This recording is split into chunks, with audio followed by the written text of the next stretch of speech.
How's it going, guys? I'm here with my dad. How you doing? We're just taking a ride in the C8 today. We recently hit 500 miles on the car, so that means we have full range of the car now, and the braking period is over. Yes, finally.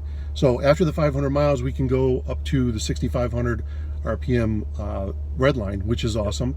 And we wanted to try out the launch control. So what we're going to do today is just go through that process with you, share a couple tips and that we went through. Some things we did wrong. Exactly. So we did some things wrong. Yep. We weren't able to launch correctly, and we'll go through that. And you can learn from us, learn from our mistakes, yep, and do it properly the first time out. We'll go through the sport mode and the track mode and the different options you have in there, and hope you like. And if you do, please subscribe, yep, and look out in the future for our future vids. Thanks a lot. So let's take a look at how to get into the launch control.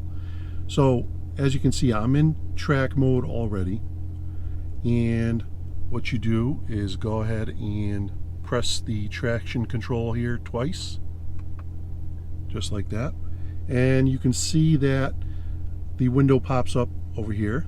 The traction control is off and the stability control is off as well. So if I toggle through and rotate this knob here and go through to the right, you have an option where it says dry and the ESC is on.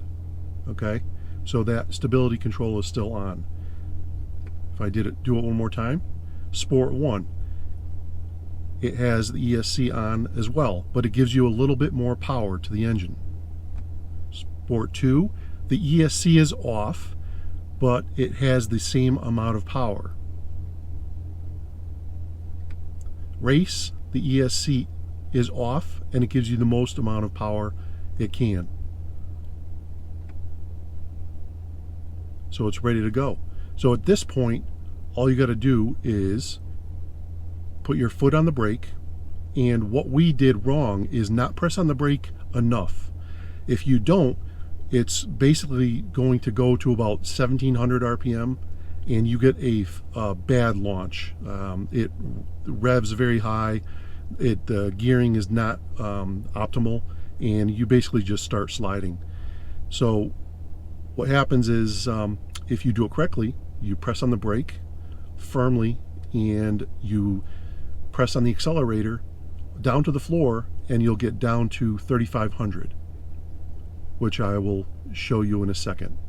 Okay, but before we do that, I'm going to back out of here and I'm going to tap the traction control once, and that shuts, or actually puts it back on. So you have the traction control on and stability control on. And I'm going to change my mode selector to sport. So one thing to keep in mind, when you go ahead and get into your either sport mode or track mode, when you double tap the traction control, don't tap it too quickly. I find in my car, if I do it quickly, I don't get into the competitive mode. Okay, so if I tap it just a little with a little bit of a hesitation, it goes right into competitive mode. You can see that it went right into it, and the traction control is off and stability control. So if it's not in competitive mode, the stability control won't come off. So that's one way to know if you've got into the right mode.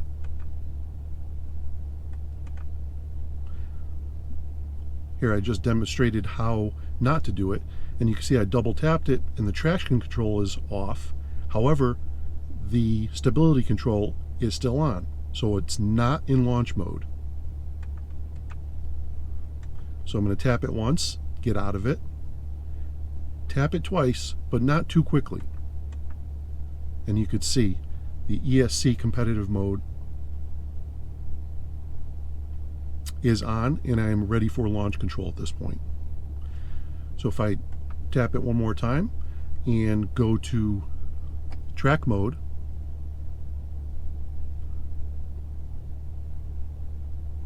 I am going to double tap it again. And that was a little quick, and you can see traction control off. It says the performance timer's on. It kind of misleads you. It's not ready for launch right now because the stability control is not off. So I'm going to tap it once to escape out of there, and I'm going to tap it again, but not too quickly.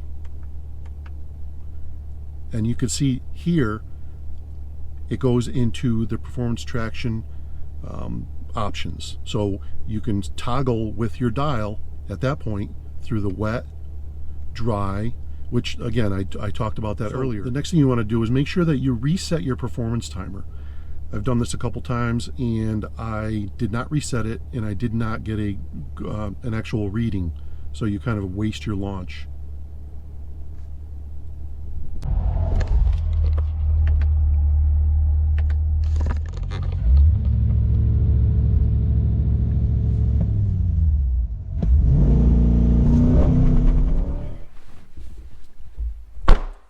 So, as you can see, my dad just screwed up launch control. So he needs me to show him how it's done. So, if you'll follow me here, you need to press down the brake as much as possible, more than you think, with your left foot, okay? Now, it's going to be awkward because you're used to driving with your right foot, but you have to push it down extremely hard, way more than you think. And then with your right foot, you have to push it down all the way. And then your car should rev up to 3,500 RPM. You let off the brake and launch control should engage. Now if you screw it up like my dad just did, it'll only go up to 1,600 RPM and you'll get a little tire spin, but it's not launch control at all. It is just the computer dealing with your error, human error. So you have to press down way harder than you think on both the pedals.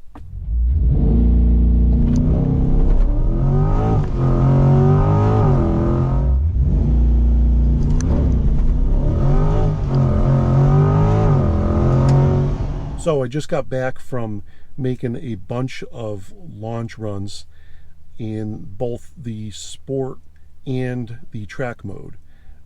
The best I could get, I believe, was 3.1 on both. The conditions are not the best around here. The roads were just littered with pebbles, and unfortunately it's not warm enough to get enough heat in the tires. I tried several times. I think I did about 8 runs, and I just could not get the right traction to get a good run in.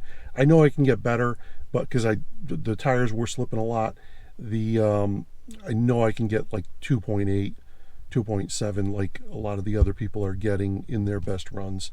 It's just a matter of getting the right conditions. I just didn't feel like beating up the car more with all the pebbles and stuff that were on the road. Not a good time for a brand new car. So what I'm going to do is wait for some warmer weather, wait for the streets to get cleared off better, and try it again, or even try to do a track somewhere or a drag strip and see what we could do there. So I did not get a chance to go through all the performance modes in track mode, like the dry versus the Sport 1 and Sport 2. I just couldn't get the traction to even kind of make a comparison.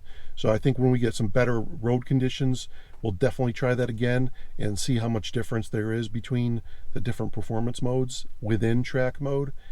So something to do in the future. So I recommend everyone to go through and look at their brochure that they got with the car.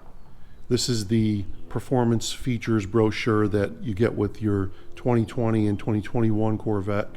It goes through all the different features that you need to be aware of, all the instrument panel performance features, and also the competitive driving mode that you have to go into when you go into launch control. It goes through the wet, dry, Sport 1, Sport 2, and race modes for the performance features that I was talking about earlier. And the launch control tells you exactly how to do it. Basically what we just went through in the video. So please do this safely. Go to a closed road course. Don't do it on open roads where other people can get hurt, yourself can get hurt. So go to a closed road course, a racetrack, something to that effect, and have fun. Try the different modes and see what kind of times you can get out of your Corvette. So thanks for checking out our channel. Hopefully you liked the video, and if you did, please subscribe, and also check out our website for custom shift knobs. Check it out and we'll hook you up with exactly what you need for any custom car or application you have. Hey, fellow YouTubers, check out GarageToysLLC.com, where you can see our full selection of custom shift knobs for any make and model car. We offer many different materials and colors to fit everyone's needs. All of our shift knobs are manufactured here in the USA by fellow auto enthusiasts just like you and can be shipped all over the world. Thanks for visiting.